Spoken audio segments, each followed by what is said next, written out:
En Juntos por el Cambio se discute el posicionamiento frente al nuevo gobierno de Javier Milei. Por un lado, aseguran que van a dar un respaldo institucional que garantice la gobernabilidad, pero también advierten que no habrá cogobierno con Milei. Mientras tanto, los gobernadores oficialistas, que pasarán a ser oposición después de reunirse con el futuro ministro del Interior, Guillermo Francos, hoy discuten con su propio gobierno de dónde va a salir el dinero para pagar las cuentas de este fin de año. Mientras Milei y su equipo negocian en Washington con el Fondo Monetario, los gobernadores peronistas marchan en peregrinación a Economía por el aguinaldo. Hola, buenas noches. Estas son las noticias a las 20:30. Javier Milei se reunió con el asesor de Seguridad Nacional de la Casa Blanca, Jake Sullivan, el principal asesor político del presidente Joe Biden. Hablaron del nuevo encuadre geopolítico y económico que tendrá la Argentina. El encuentro duró casi una hora y es la única reunión que mantuvo el presidente electo en Washington. Ahora regresa a la Argentina, mientras que Luis Caputo y Nicolás Pose visitarán al Fondo Monetario y al Tesoro de los Estados Unidos. El Fondo Monetario Internacional está evaluando enviar una ayuda económica al gobierno de Javier Milei, al gobierno electo. Serían unos 1.300 millones de dólares que saldrían del Fondo de Sostenibilidad y Resiliencia. Además, te contamos cómo seguirán las reuniones del presidente electo y su equipo económico en Washington. Los 10 gobernadores electos y en ejercicio de Juntos por el Cambio se reunieron con legisladores nacionales y definieron no cogobernar junto a la administración de Milei. En el encuentro ratificaron mantener la unidad, garantizar la gobernabilidad y la continuidad del espacio político. Lo más importante de hoy es reiterar la decisión que hemos tomado los gobernadores de sostener y afianzar la unidad de Juntos por el Cambio. La Cámara de Casación Penal confirmó el sobreseimiento del expresidente Mauricio Macri en la causa por espionaje ilegal a familiares de las 44 víctimas del hundimiento del submarino Ara San Juan. La medida alcanza a los ex jefes de la AFI durante el gobierno de Macri, pero por otro lado, la Cámara Federal porteña revocó el sobreseimiento de Cristina Kirchner que había dictado el juez federal Sebastián Casanello en la causa de la ruta del dinero K y ordenó ampliar la investigación sobre la figura de la vicepresidenta. Y la justicia porteña decidió postergar las elecciones de Boca Juniors, por lo que no se definirá quién será el nuevo presidente de la entidad Xeneize este mismo fin de semana. Habrá que esperar por algunas presuntas irregularidades en la lista. Hay lío en este mismo momento en La Boca y ahí está el noticiero de la ciudad para contarte qué es lo que sucede con Juan Román Riquelme, con Andrés Ibarra y con Mauricio Macri. Y veremos si la gente quiere continuar con esta forma que se está manejando el club o volver a lo que supimos tener, que es un club institucionalizado, profesionalizado, poniendo el club por arriba de todas las personas.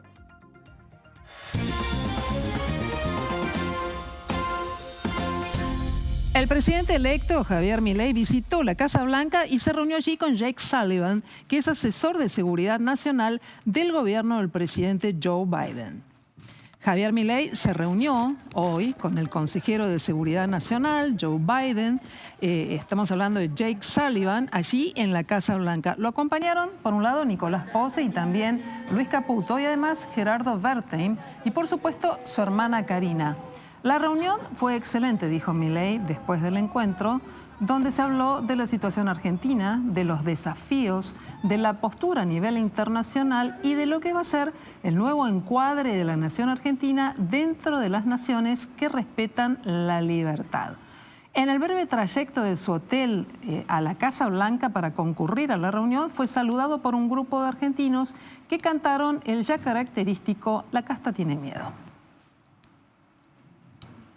Por su parte, la oficina del presidente electo, Javier Milei, publicó esta foto que fue tomada dentro de la Casa Blanca junto a un comunicado donde se informa sobre la reunión con el consejero de Seguridad Nacional, Jake Sullivan.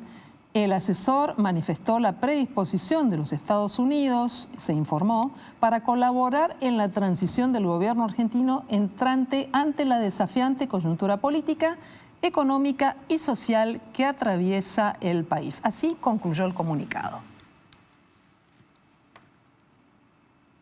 Los 10 gobernadores electos y en ejercicio de Juntos por el Cambio se reunieron este mediodía con legislaciones nacionales, diputados, senadores, para poder ratificar la continuidad del espacio y además garantizar la gobernabilidad, pero con la decisión de no cogobernar junto a la administración de Javier Milei. Allí también se habló del rol de Mauricio Macri y de Patricia Bullrich en el armado del futuro gobierno nacional. Lo más importante de hoy es reiterar la decisión que hemos tomado los gobernadores de sostener y afianzar la unidad de Juntos por el Cambio. Estamos unidos, vamos a gobernar de esa manera, vamos a defender la representatividad que tenemos con la gente que nos votó desde Juntos por el Cambio. El resultado nacional fue adverso, no logramos ganar desde Juntos por el Cambio, pero ganamos muchas gobernaciones como nunca antes, 10, y muchas intendencias. Entendemos que es valioso que haya un gobierno nacional que valore a algunos dirigentes nuestros. Esa incorporación, si se hace en carácter personal, porque son dirigentes con valor.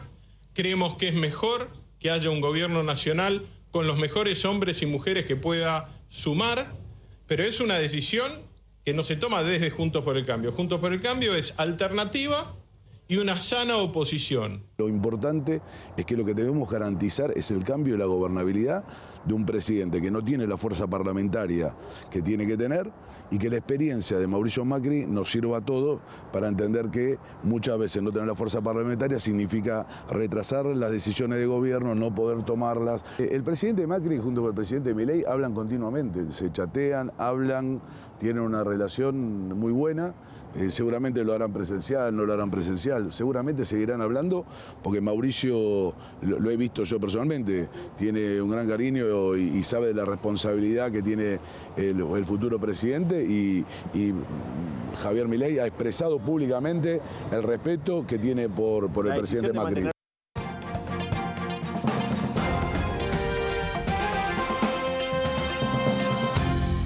Poco a poco empiezan a llegar los primeros guiños desde Washington de la gira que está llevando a cabo el presidente electo Javier Milei junto a sus principales colaboradores.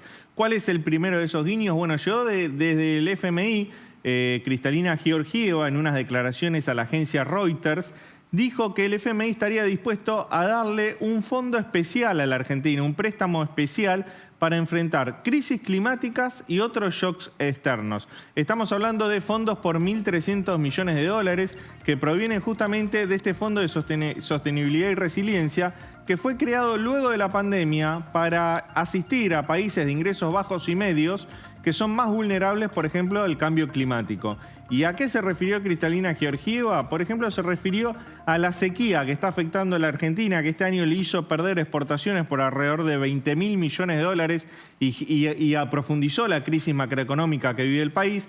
En ese caso, Kristalina Georgieva dijo que está a favor de destrabar estos fondos para la Argentina. Estos fondos, 1.300 millones de dólares, no solucionan el problema que tiene Argentina de la bomba del ELIX, de pagarle al Fondo Monetario Internacional los vencimientos, de pagar aguinaldos, no soluciona eso, pero bueno, es una primera señal que llegaba desde Washington. Se tienen que reunir todavía Luis Caputo y Nicolás Posse con los funcionarios, los técnicos del Fondo Monetario Internacional, inclusive la propia Georgieva, para discutir cómo sigue el programa que tiene Argentina con el Fondo Monetario Internacional, un programa que está caído técnicamente y que de alguna forma van a renegociar en cuanto asuma el nuevo gobierno a partir del 10 de diciembre. Esos son los desafíos que hay por delante. La declaración de Georgieva es una primera señal positiva para Milei para intentar apoyar al nuevo gobierno que tiene por delante múltiples reformas que encarar. Leandro, mientras tanto, aquí en Buenos Aires lo que estuvimos viendo hoy en los mercados es que hubo un comportamiento a la baja de los dólares financieros, pero incluso también del dólar blue. Así es, cayeron todos los dólares. Volvieron a caer como sucedió ayer. Recordá que ayer se habían desplomado muy fuerte. Hoy volvió a suceder lo mismo. Cayó el dólar, los dólares financieros, el blue, los contratos de dólar futuro. Increíblemente parecía que estábamos en una olla a presión con el fantasma de la dolarización y de un Milei radical, y eso se disipó con algunas señales que mandó el presidente electo. ¿Qué pasó hoy? Bueno, el dólar blue cayó más de 5%, cerró en 945 pesos. El dólar MEP cayó 2,5% y el dólar contado con liquidación 1,1%. El blue está, como te decía, en 945 pesos, pero el resto de los dólares están cotizando alrededor de 800 pesos, inclusive los contratos de dólar futuro a diciembre, que es lo que los importadores calculan que estará el dólar oficial para fin de año, está en unos 800 pesos. Estas son señales que el mercado empieza a dar de que no va a haber una dolarización, de que se demora la salida del cepo, que se demora la unificación cambiaria, porque ya el presidente dijo que antes de hacer eso tiene que solucionar la bomba del ELIC, y que el mercado empieza a pricear un Milei un poco más pragmático, un poco más moderado y racional, por lo menos en términos económicos. Se demora una devaluación, veremos cuándo la hace el nuevo gobierno, pero el mercado empieza a calmarse a nivel cambiario, se vive una relativa estabilidad. Hay que ver cuánto dura, seguramente dura la semana que viene, pero a partir de la próxima, cuando suma el nuevo gobierno, seguramente volveremos a ver movimientos en los tipos de cambio.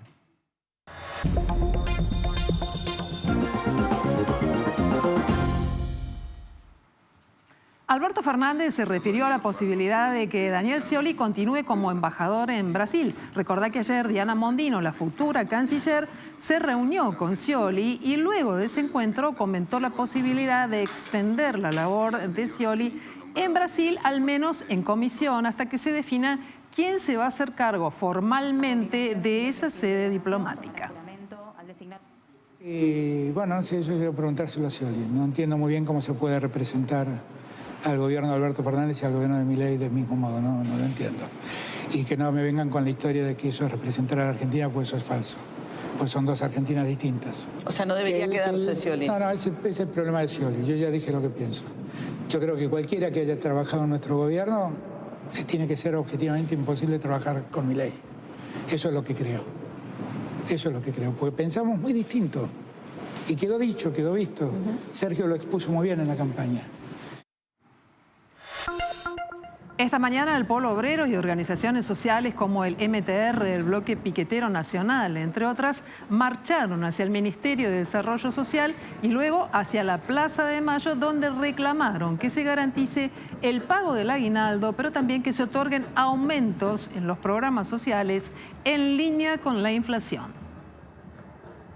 Estamos reclamando que el gobierno, que dura hasta el 10 de diciembre, responda a las cuestiones elementales y las necesidades que generó el propio gobierno, con comedores populares que no están abastecidos como corresponde, con un aguinaldo que tiene que pagar y que puede adelantar este gobierno para evitar cualquier problema con el próximo, con herramientas y materiales que se necesitan para la continuidad de los trabajos comunitarios que hay. Todo eso es una responsabilidad del actual gobierno, que dura hasta el 10 de diciembre. No estamos haciendo una marcha contra Milei. Si Milei hace lo que dice, haremos cuando él asuma. Ahora estamos haciendo una marcha contra este gobierno que, de acuerdo a lo que ha hecho, al acuerdo que hizo con el Fondo Monetario Internacional, está aplicando un ajuste brutal. Que si está en duda, este gobierno tiene la potestad para poder adelantar el aguinaldo que ya está previsto en el presupuesto. La justicia federal revocó el sobreseimiento de Cristina Fernández de Kirchner en la causa conocida como Ruta del Dinero K. Fue la Asociación Civil Bases Republicanas quien había realizado el pedido para reabrir la investigación. La decisión de volver a tratar la causa fue dividida, pero finalmente se avanzó ya que logró el voto de 2 de los 3 jueces del tribunal. Por su parte, la justicia sobreseyó al expresidente Mauricio Macri y ex jefes de la AFI en la causa Ara San Juan. Se trata de una causa iniciada por espionaje a familiares luego del hundimiento del submarino en el que fallecieron 44 oficiales y suboficiales de la Armada. La Cámara de Casación Penal ratificó que no había existido espionaje y que el trabajo formaba parte de las tareas legítimas de la Agencia de Seguridad.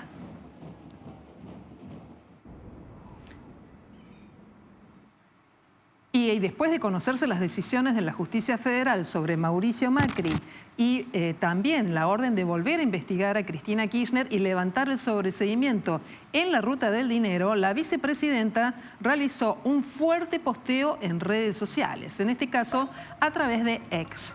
Allí dice: postales de una mañana argentina. Macri confirmó su impunidad en la causa por la muerte de los 44 tripulantes del ARA San Juan.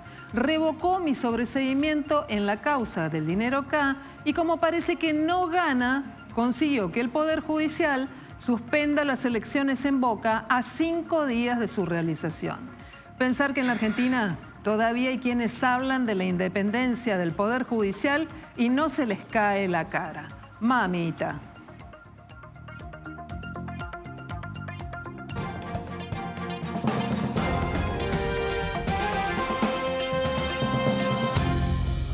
Se postergaron las elecciones en Boca Juniors y finalmente no se conocerá quién será el nuevo presidente ni desde el 2 ni desde el 3.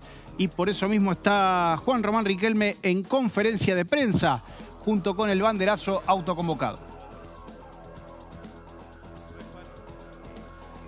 Mauricio Macri le pidió a quien vemos en pantalla, Juan Román Riquelme, que elimine del padrón electoral a 13.000 socios para poder llevar las votaciones con total regularidad, debido a que esos eran los problemas que estaban en la lista, según él y según Andrés Ibarra, porque aparentemente estaban mal habilitados para votar. Riquelme, en cambio, le ofreció a la IGJ todos los papeles para demostrar que las cuestiones estaban en regla y poner así blanco sobre negro para que las votaciones se lleven adelante. Lo que pasa es que esto demanda muchísimo más tiempo del que se cree y no es tan fácil como correr o no correr determinada cantidad de socios. Les reitero, no se votará el 2 de diciembre, tampoco el 3, y parece que esto será difícil. Conferencia de prensa de Juan Román Riquelme, banderazo autoconvocado por los hinchas para bancar al 10 en este mismo momento en la Bombonera. Ahí lo vemos. Una cantidad enorme de fanáticos xeneises. Algunos serán socios, otros no. Quizás la mayoría. Todos dispuestos a llevar adelante su sufragio. Pero lo que sí se sabe y se entiende es que quieren a Riquelme al frente de la institución y que por algo están de esa forma convocados ahí delante de la Bombonera. Ya prácticamente como si fuera un día de partido, ¿no? Han cerrado el estadio. O al menos las calles, ¿no? Las inmediaciones. Lo que se sabe, lo que se ve, lo que se observa. La hinchada, bombos.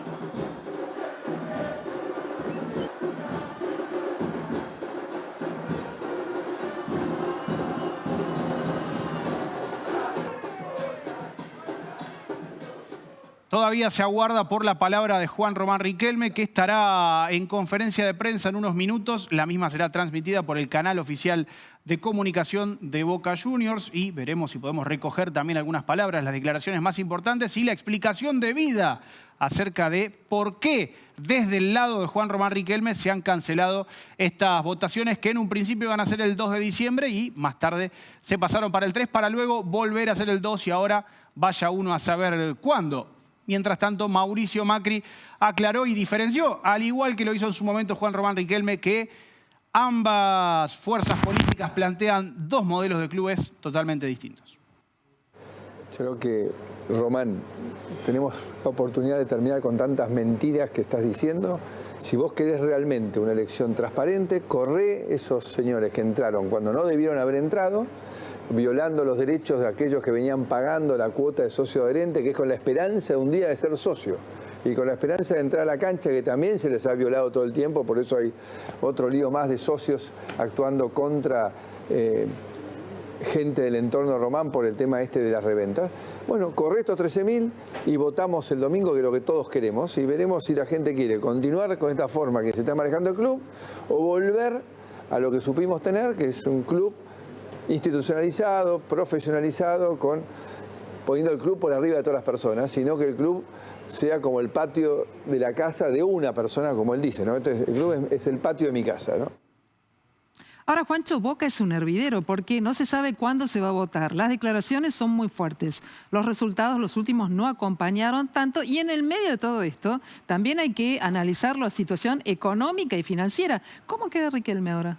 La cuestión es difícil, no solo porque no se dieron los resultados a nivel futbolístico, y no más por la situación económica, sino por la situación financiera. Tengamos en cuenta que de aquí en más, la clasificación a Copa Internacional no fue por Libertadores, sino por Sudamericana. Y aquí está la diferencia económica. Todavía no se sabe cuáles serán los premios para 2024, pero si calculamos en base a lo que se planteó en 2023, es sustancial lo que se gana en premios, primero por Libertadores y después por Sudamericana. A ver, lo que entregó la Copa Libertadores por participación, se nota que hay un total en pagos de 207.800 millones de dólares, ¿no? Se sube un aumento del 21% respecto a lo que fue el 2022. Se calcula más o menos lo mismo o incluso un poco más porque las recaudaciones fueron más altas de cara al 2024.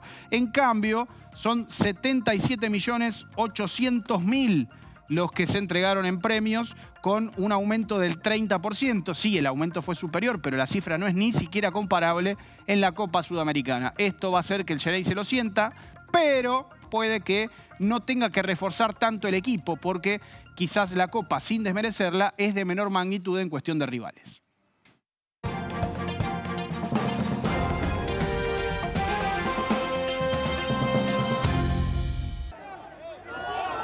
En medio de la tregua entre Israel y Hamas, finalmente se pudo concretar hoy el quinto intercambio de rehenes y prisioneros. Fueron 12 personas en este caso, 10 mujeres israelíes, incluidas las 4 argentinas, Ofelia Feller-Reutemann, Clara Marman, Gabriela Leinberg y su hija Mía, y también 2 extranjeros que salieron de Gaza después de 53 días de cautiverio. Según reportaron medios locales, los rehenes ya estarían siendo atendidos por la Cruz Roja Internacional y en camino hacia Israel.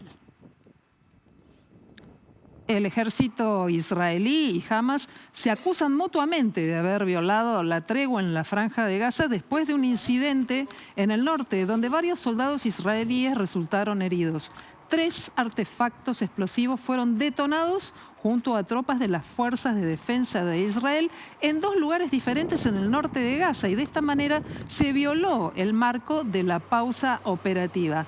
En uno de los lugares, los terroristas también abrieron fuego contra las tropas que respondieron con fuego, informó la fuente militar israelí.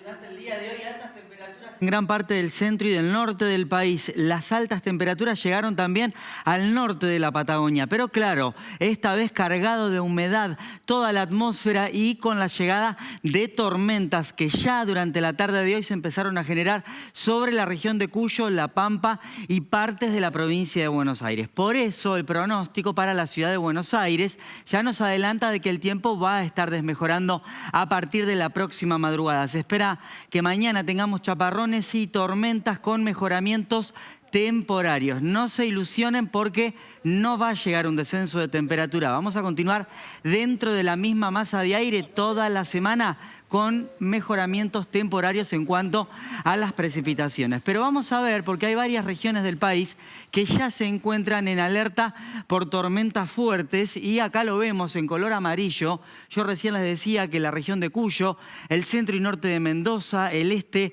de la provincia de San Juan, también de La Rioja, toda la provincia de San Luis, el sur de Córdoba, al fin allí llegan las lluvias y las tormentas también. La Pampa y el sur y el oeste de la provincia de Buenos Aires. La mayor inestabilidad se va a concentrar entre esta noche y la madrugada de mañana en esa región, y ya a partir de mañana las tormentas se van a desplazar hacia el sur del litoral y el Río de la Plata. Vamos a ver en el mapa siguiente las lluvias previstas para las próximas 24 horas y acá vemos toda la franja central del país, inclusive hacia el noroeste argentino, con precipitaciones que van a estar entre los 40 y los 75 milímetros. Les repito, lluvias que van a venir más que bien sobre toda la provincia de Córdoba. Pero les voy a mostrar videos que ya se registraron, tormentas fuertes, lamentablemente con caída de granizo sobre la provincia de San Luis. Ustedes saben, en las zonas de las sierras, con el calentamiento, el sol pega muy fuerte, cuando el aire es muy liviano, con mucha humedad,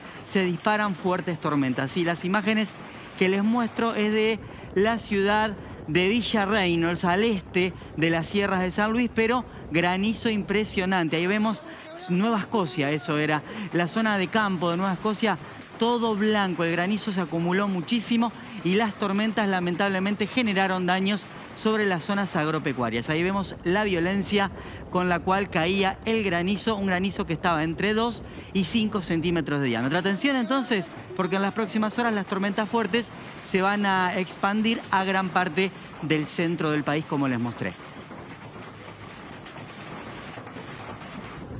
Cuando volvamos de la pausa, vamos a seguir contándote información que tiene que ver con la transición que se está desarrollando en este mismo momento entre el gobierno de Alberto Fernández y el de Javier Milei, el rol de Guillermo Franco. ¿Qué pasa con las provincias? Y con Juntos por el Cambio, todo esto y más como siempre aquí en Noticias a las 20:30.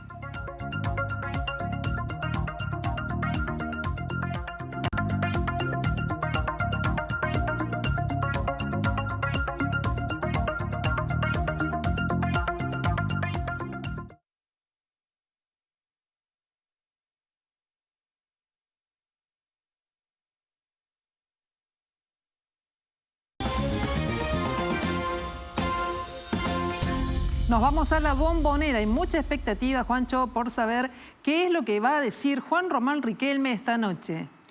Y justamente desde la Bombonera habla en vivo en este mismo momento Juan Román Riquelme, por ahora vicepresidente del Club Xeneize.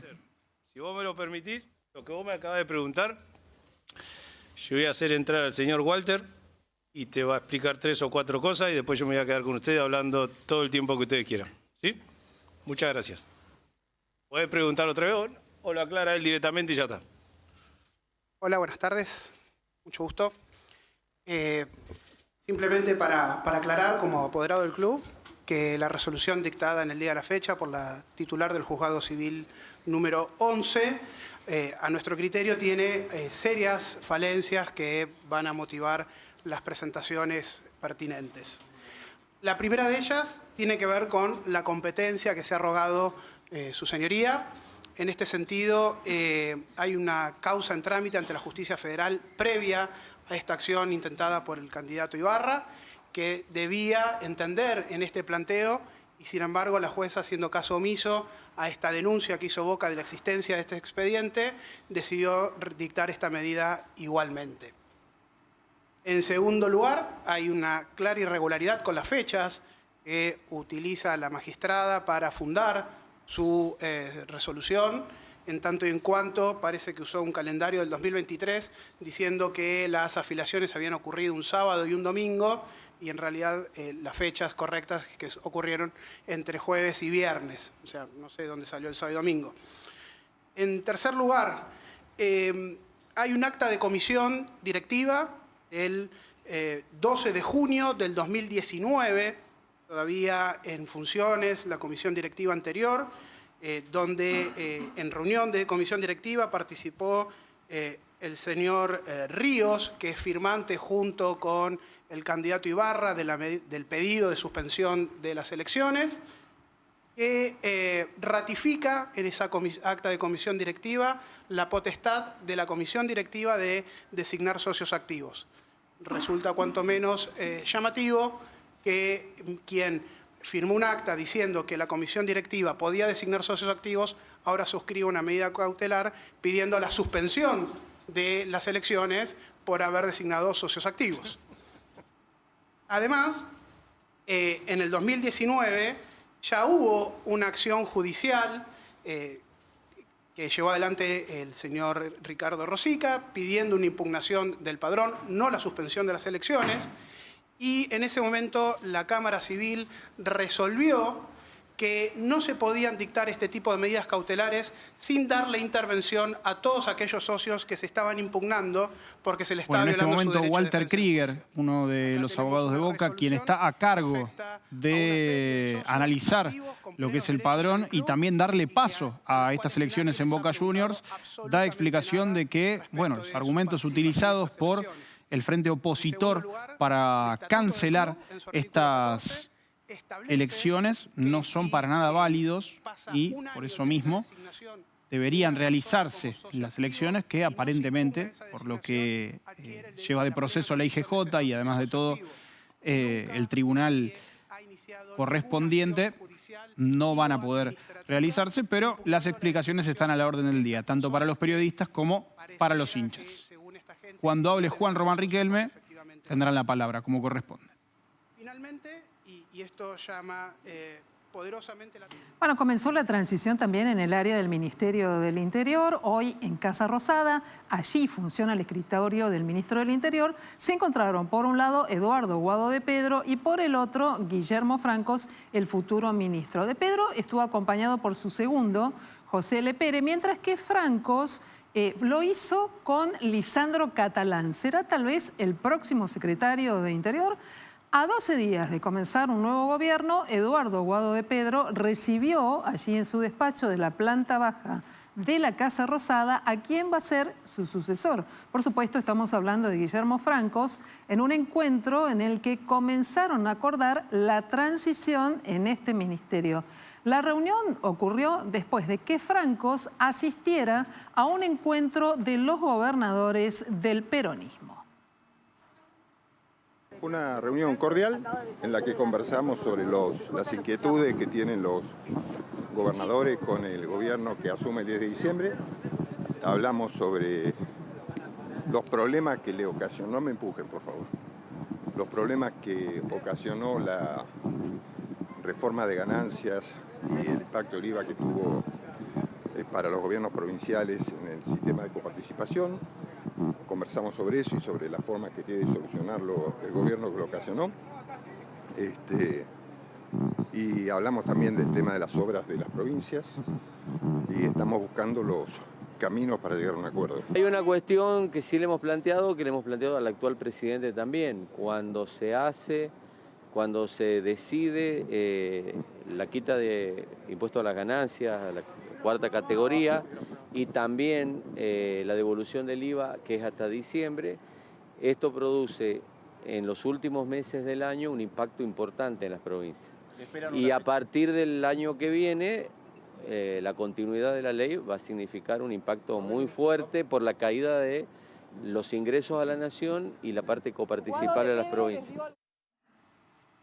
Bueno, hoy fue un día muy intenso en materia política. Por un lado, los gobernadores del peronismo, esta visita que hizo Guillermo Francos, la transición en Interior, pero atención porque en Juntos por el Cambio también hubo una reunión muy intensa entre los gobernadores de este signo político y los legisladores. Allí hay en juego muchas cosas. Por ejemplo, ¿quién va a conducir la Cámara de Diputados? ¿Qué va a pasar en la Cámara Alta?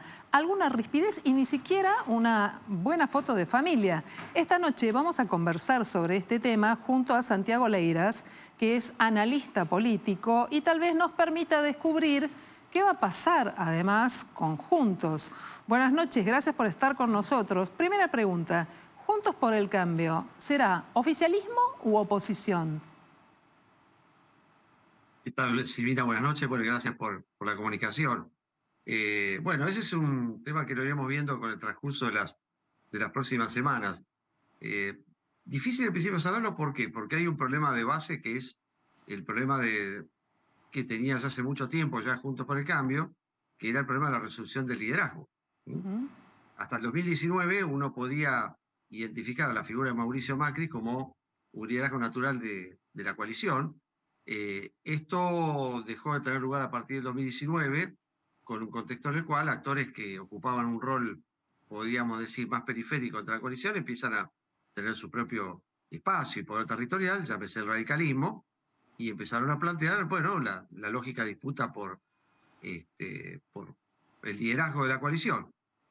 Bueno, esto finalmente se dio en un contexto como el que hemos visto en la última elección, donde ante una especie de certeza de un seguro triunfo, que finalmente no se dio, Juntos por el Cambio tuvo una dinámica interna muy áspera y de una fuerte confrontación, que lo llevó a ser una alternativa poco creíble ante la sociedad, y de alguna manera Milei viene a ocupar ese espacio como tal.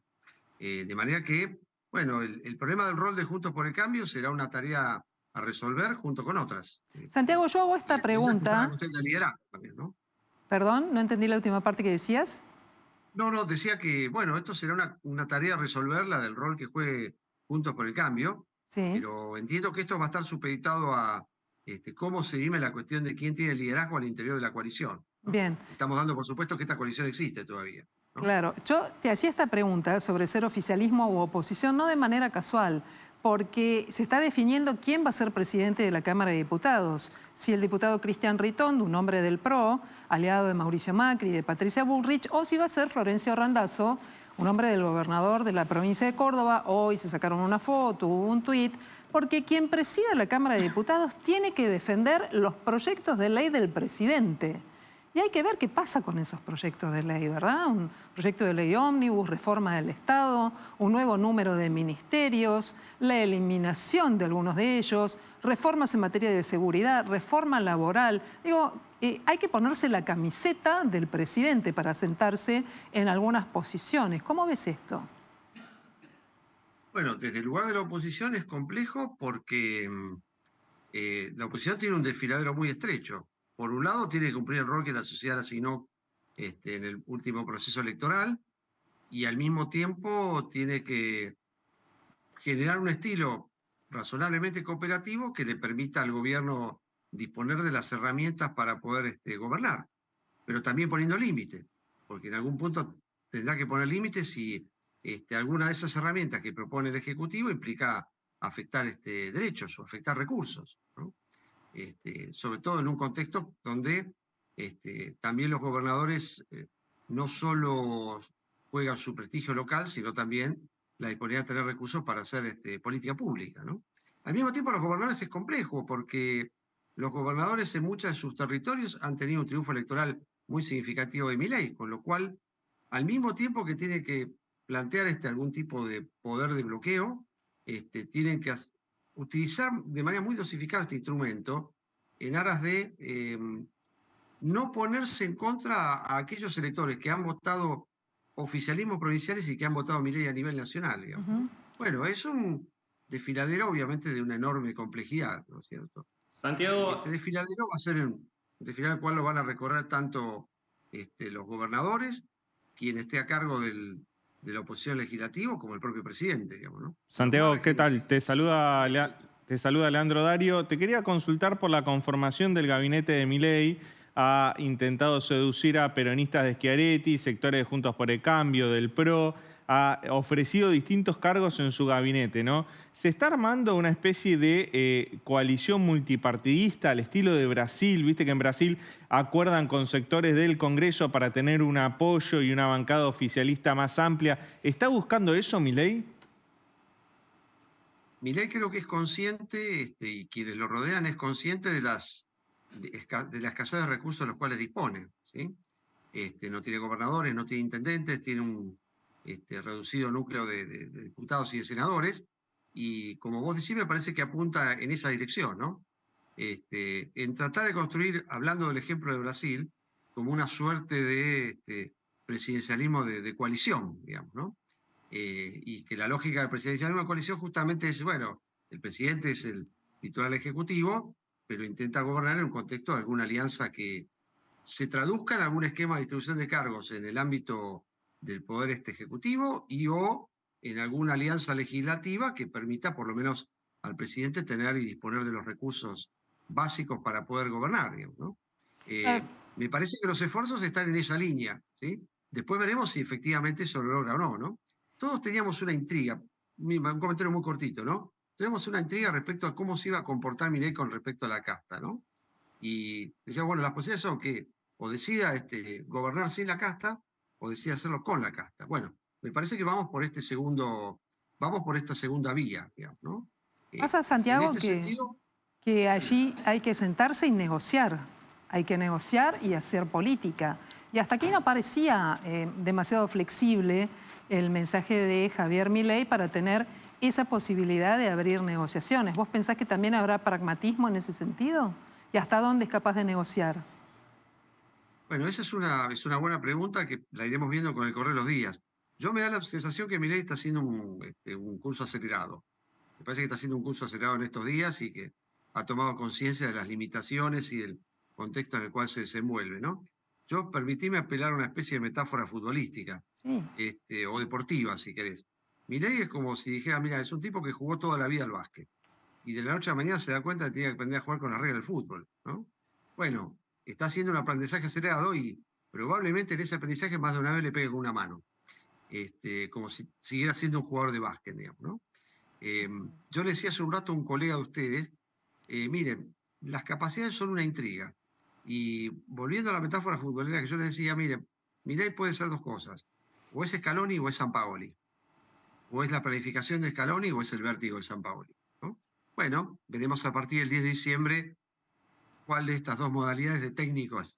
Santiago, lo que pasa es que lo que pasa es que aquí no es un equipo de 11 jugadores por un lado, más los suplentes y otros 11 por el otro lado. Este es un país de 45 millones de personas aproximadamente, ¿no? Y errar el gol es una cuestión de riesgo también. ¿Cómo respondería esa hinchada? Bueno, esa es una hinchada además que me parece que tiene un nivel de tolerancia muy bajo. Ese es otro problema también. Los periodos de gracia son cada vez más cortos para los nuevos oficialismos. Antes se decía, bueno, un gobierno tiene 100 días de gracia. Con lo que pasó en Brasil este año quedó demostrado que el periodo de gracia de Lula fue de una semana. Y tal vez el de Milei sean 100 horas. Cada vez son más cortos. Los niveles de tolerancia y de espera son cada vez más cortos, ¿no? Y el desgaste cada vez mayor. ¿Será que su proyecto va a cerrar por un lado en materia de capacidad de negociación política, línea económica y firmeza en la calle? ¿Ese es el escenario que vos estás imaginando y tal vez por eso se insista con la posibilidad de que Patricia Bullrich sea la ministra de Seguridad? Y Milei quiere garantizar gobernabilidad, necesita garantizarse negociación en las instituciones y control de la calle. Los votos ya los tiene, aunque tiene muchos votos prestados.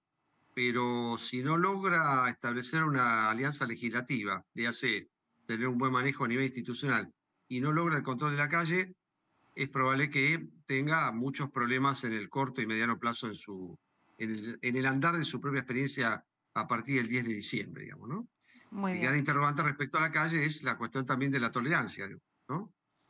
Si hay algún hecho de violencia que deriven en un muerto o en alguna situación de tipo, ¿cuál es el nivel de tolerancia de la sociedad y qué tanto la sociedad tolera una situación de ese tipo, digamos, ¿no? En aras de garantizar orden, ¿no? Pero bueno, este es el desafío que él tiene, ¿no? Los votos los tiene, las instituciones veremos y la calle tendrá que controlarla y no la controla, digamos, ¿no? Santiago Leiras, te agradecemos. Enorme.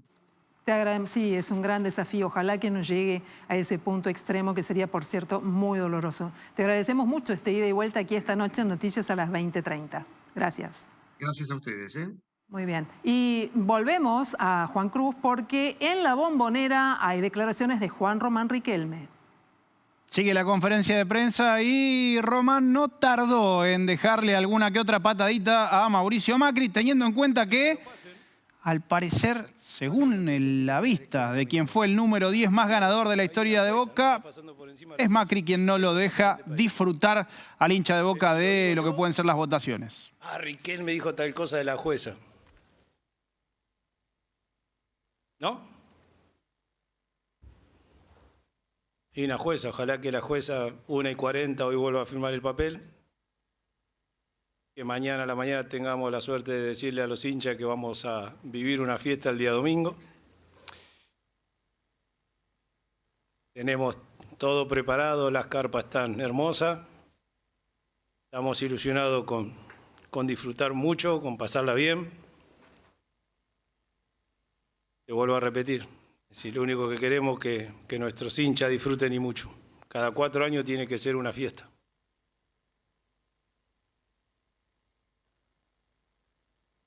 Me pone bien, hace sentir bien cuando pasan algunas cosas, porque siempre el tiempo demuestra que no miento. Eso es bueno. Por otro lado, me da un poco de rareza, de tristeza, porque amo este país. Lo amo. Porque naciendo en Torcuato, porque me voy a morir en Don Torcuato, porque nací bostero, me voy a morir bostero gracias a mi papá, y porque estar en este lugar es maravilloso. Soy un afortunado, tengo que tratar de ayudar del lugar que me toca, tengo que dar todo lo que tengo para que el hincha siga siendo dueño del club, pero sí da un poquito de rareza cuando hay una persona que libremente da órdenes y hace esto, hace lo otro, y hay una jueza, ¿no? Parece que la que decide es ella y ojalá que este señor deje que los hinchas Boca puedan disfrutar el día domingo. Román, buenas Juan noches. Román Riquelme, entonces, allí con sus declaraciones en la Bombonera, que por supuesto son intensas, que tienen que ver con la necesidad de que la justicia finalmente se expida, pero desde lo personal, un Riquelme emocionado, con muchos gestos que hablan de esa emoción, la bronca por un lado, la cuestión sensible, su pasión y su amor por la camiseta y por el club, y este proceso que todavía, Juancho, no sabemos de qué manera va a encontrar una salida y en definitiva tampoco sabemos quién va a conducir a Boca, nada más ni nada menos. Jamás separó la cuestión jugador, hincha, analista, hincha, y en este caso dirigente, hincha. Juan Román Riquelme, pero se lo ve demasiado esperanzado. Lo cierto es que cuando está la IGJ de por medio, los procesos suelen ser bastante más largos. Esperemos por el bien de todos los hinchas de Boca y también por esta cuestión que hay que dirimir, que se haga lo antes posible. Muy bien, Leandro, nos preocupa otro tema bien delicado que tiene que ver con el bolsillo. ¿Fuiste a hacer las compras? ¿Vos viste qué es lo que está pasando con los precios? Y sobre todo, Leandro, con los precios de los alimentos. ¿Qué pasa ahora? Mira, la inflación en alimentos alcanzó su punto más alto en el último año, la semana pasada, que fue la semana posterior al balotaje, posterior a las elecciones. Alcanzó un récord. Nunca en el último año había estado tan alta. ¿Cuánto midió según una consultora del mercado? Es una consultora LSG que lo mide todas las semanas. La inflación en alimentos dio 4,3% en la semana posterior al balotaje. Nunca, como te decía, en los últimos 12 meses había medido tan alta, ni siquiera después de las PASO, cuando hubo una devaluación del 22%. En esa ocasión había sido una inflación semanal de 4,1%. Entonces, este dato lo que está marcando es la aceleración de la inflación. Si medís la tercera semana de octubre contra la tercera semana de noviembre, tenés una inflación de 11,8%, bastante cercana a lo que algunas consultoras estipulan para el mes de noviembre, que estaría cerca de 12-13%. Esto te marca una aceleración inflacionaria notable. Seguramente en diciembre el número de la inflación sea más alto aún. Seguramente si no hay devaluación esté cerca del 20%. Si hay una devaluación va a superar el 20%, va a estar más por encima de eso. Entonces esto te está marcando que la inflación se acelera cada vez más y le pega a los que menos tienen, porque los que menos tienen, los sectores populares, son los que destinan una mayor proporción de sus ingresos justamente a esto que vemos en pantalla, alimentos, a cubrir la canasta básica alimentaria.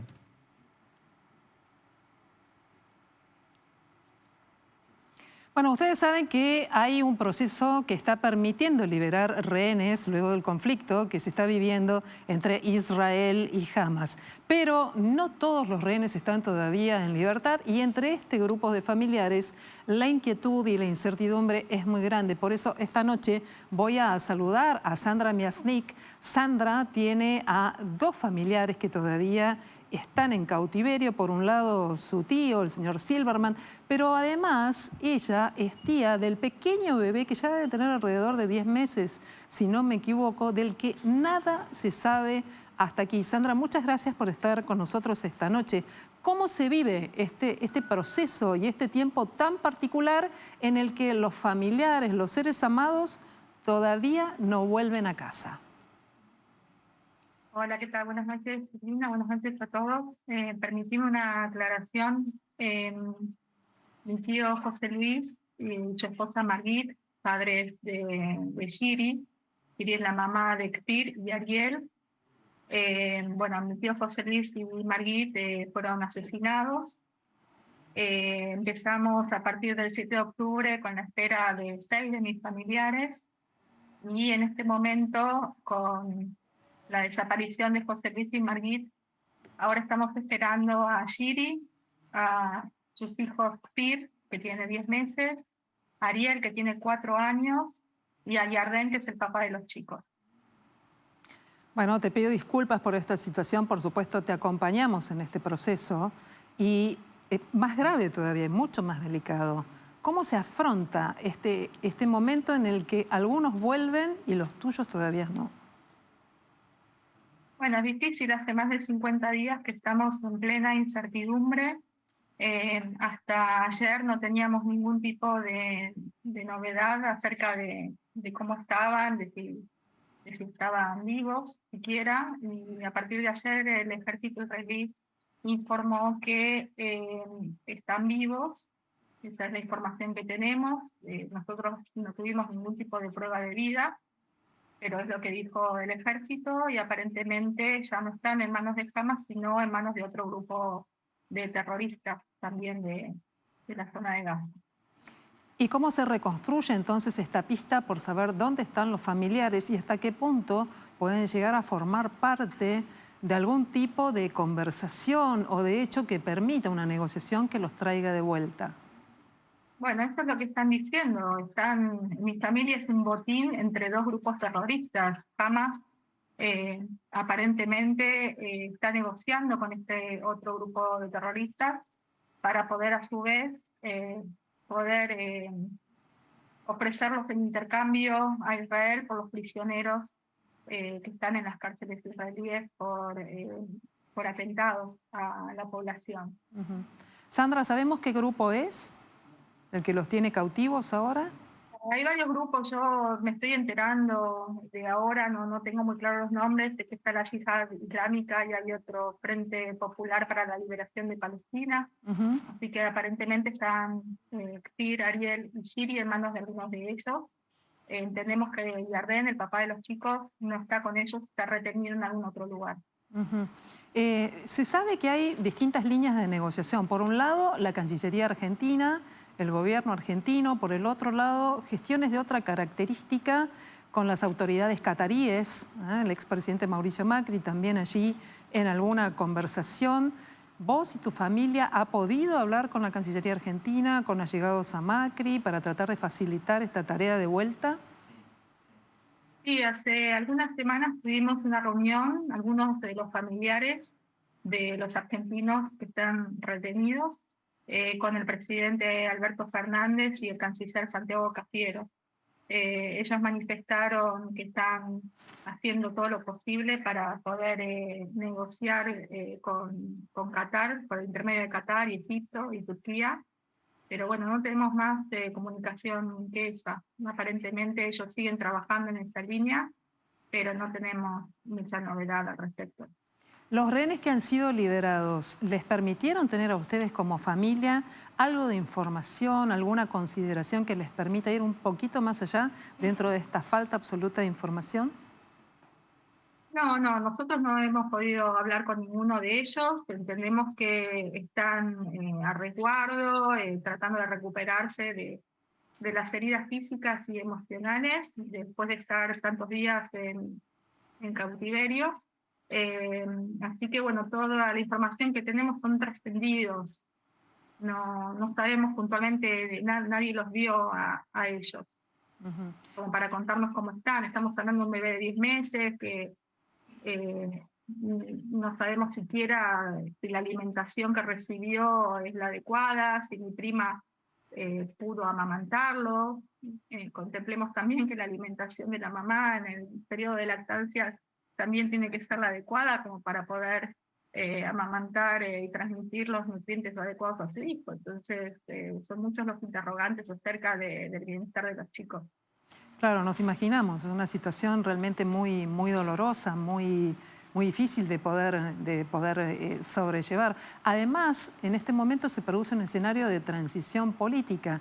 Diana Mondino, la futura canciller, ¿Saben ustedes, los familiares, en tu caso y en otros casos que todavía están pendientes, si ha iniciado algún tipo de conversación, si el perfil de la relación que se viene con el gobierno de los Estados Unidos generaría una alternativa diferente en este proceso para llegar a encontrar estos familiares? No, todavía no tenemos ningún tipo de comunicación con la canciller entrante. Estamos tratando de poder acceder a comunicarnos con ella para saber cómo sería el traspaso de esta acción entre la Cancillería actual y la que viene. Pero realmente no te puedo dar demasiada información acerca de eso porque la desconozco. Claro, lo entendemos, lo entendemos. Las complejidades de la política están allí a la orden del día, pero la cuestión humanitaria es la que nos interesa mucho y a veces el canal de la política se vuelve imprescindible para poder tratar de tener alguna respuesta.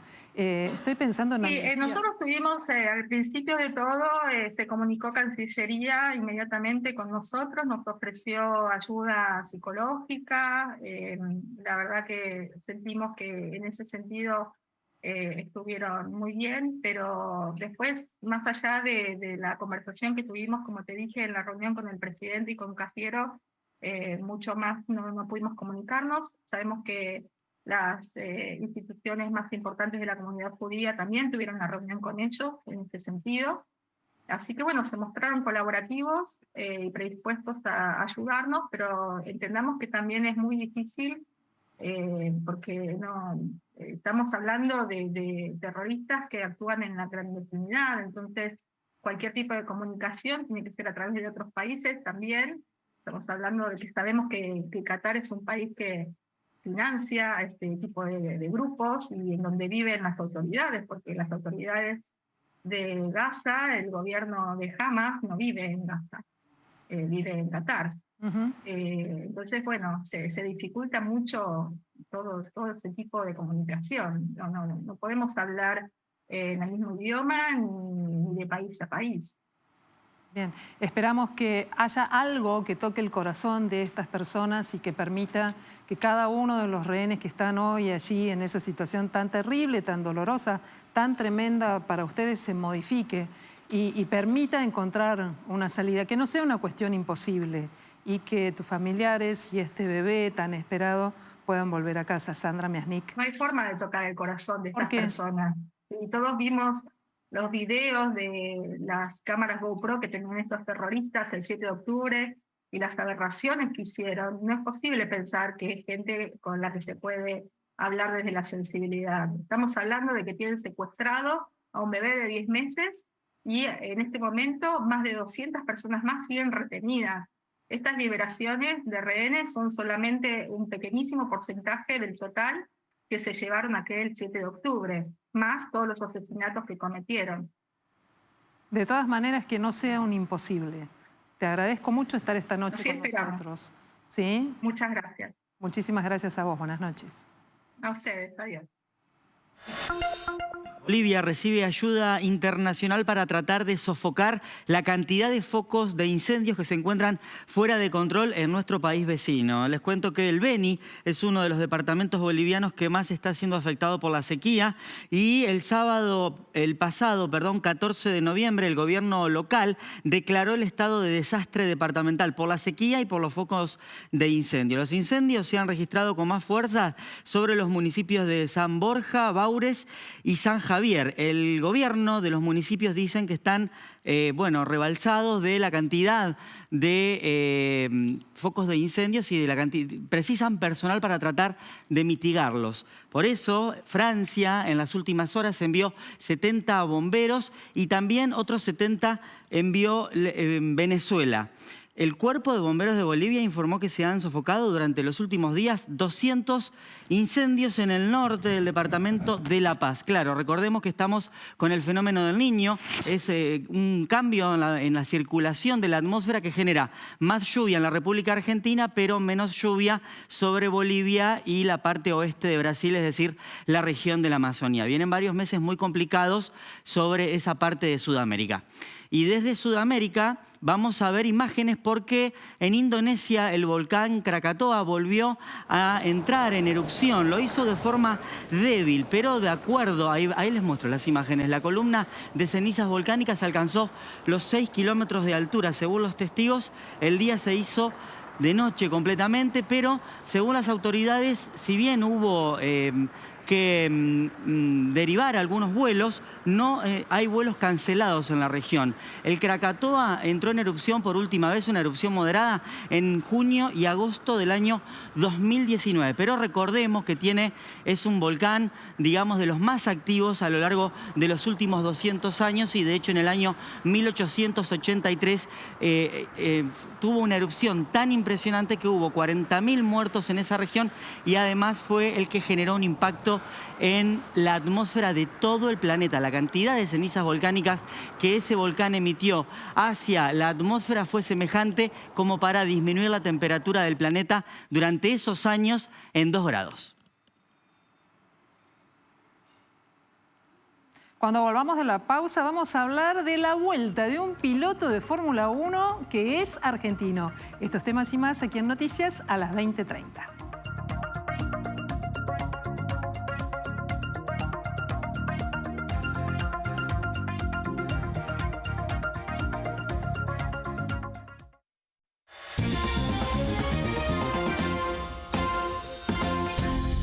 Franco Colapinto finalmente logró la superlicencia para participar de la próxima temporada de la Fórmula 1 de la mano de la escudería Williams, donde ya había participado de la Fórmula 2, la segunda categoría a nivel mundial en el automovilismo. Cumplió con el Rookie Test y también hizo los 57 kilómetros las 57 vueltas equivalente a los 300 kilómetros que lo habilitan a recibir este reconocimiento, todo en tiempo récord, porque participó de la última carrera de la temporada de la Fórmula 2 y después de esto hizo la prueba para subirse a la Fórmula 1 de la mano de Williams Racing y en el monoplaza número 46 salió a la pista, hizo las 57 vueltas en el circuito de Yas Marina y en Abu Dhabi y finalmente logró la superlicencia en el registro de 1 hora 26 minutos con 832 segundos que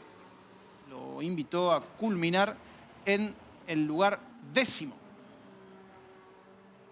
Cuando salí de boxe la primera vez me dijeron tenés que ir a fondo unos cuantos segundos por vuelta porque para el motor, para cargar energía y demás hay diferentes modos.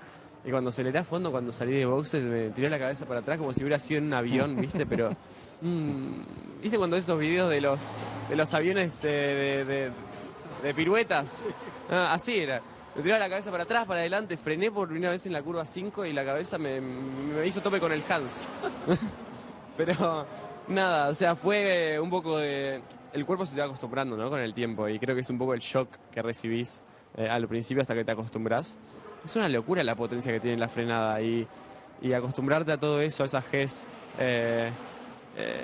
es un poco complicado, ¿no? Pero me adapté muy rápido, la verdad. Ya en mi primer run había hecho tiempos bastante buenos y después fui mejorando durante el día, aunque la temperatura de pista fue subiendo mucho.